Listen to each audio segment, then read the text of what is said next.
De tous les minéraux, l'azote est celui qui contribue le plus à la croissance des végétaux.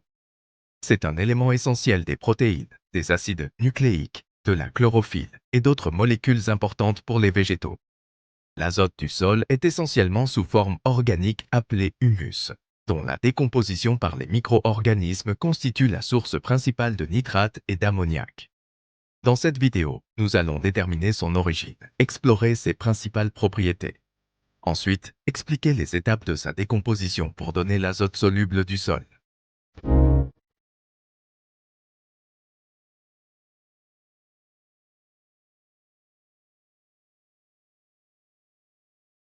La matière organique provient des déchets animaux et surtout végétaux et se décompose sous l'action de la microflore du sol.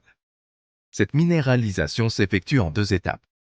La première étape est relativement rapide et porte essentiellement sur la cellulose et les protéines sous l'action de bactéries cellulosiques et protéolytiques. Elle aboutit à la décomposition d'environ 70% de la matière organique initiale.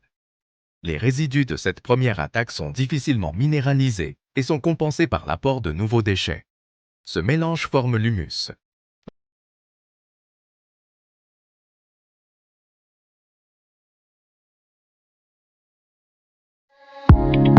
L'humus se trouve dans le sol sous forme de complexe argilo-humique. Sa masse moléculaire est de 500 à 1000 daltons, insoluble dans l'eau et généralement acide.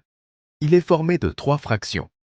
Les acides humiques, noirs ou bruns formés essentiellement de complexes ligoprotéiques.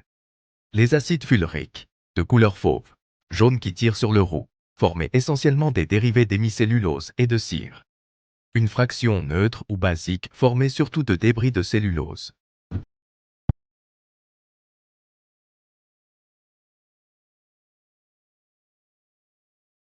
La décomposition de l'humus débute par une phase de protéolyse suivie d'une étape de libération de l'ammoniac appelée ammonification. L'ammoniac ainsi formé subit ensuite deux étapes successives d'oxydation conduisant à la formation du nitrate. Ce processus est désigné sous le nom de nitrification. Nous allons examiner chacune de ces étapes afin de comprendre les mécanismes.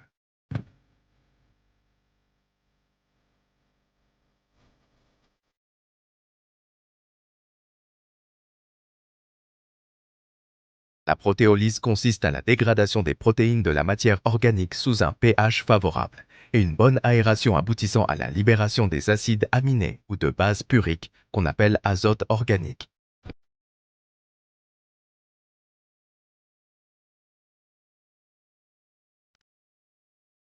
L'ammonification. Les acides aminés libérés au cours de la protéolyse subissent une désamination. Ils sont transformés en alcool ou en acides gras avec libération d'acide carbonique et d'ammoniac. La microflore ammonifiante renferme plusieurs espèces de bactéries et de champignons. Du fait de cette diversité, l'ammonification présente peu d'exigences écologiques. Une partie de l'ammoniac libéré est aussitôt réutilisée par d'autres micro-organismes, lorsque ceux-ci disposent d'une source carbonée successible pour fournir l'énergie nécessaire à la formation de leur protoplasme.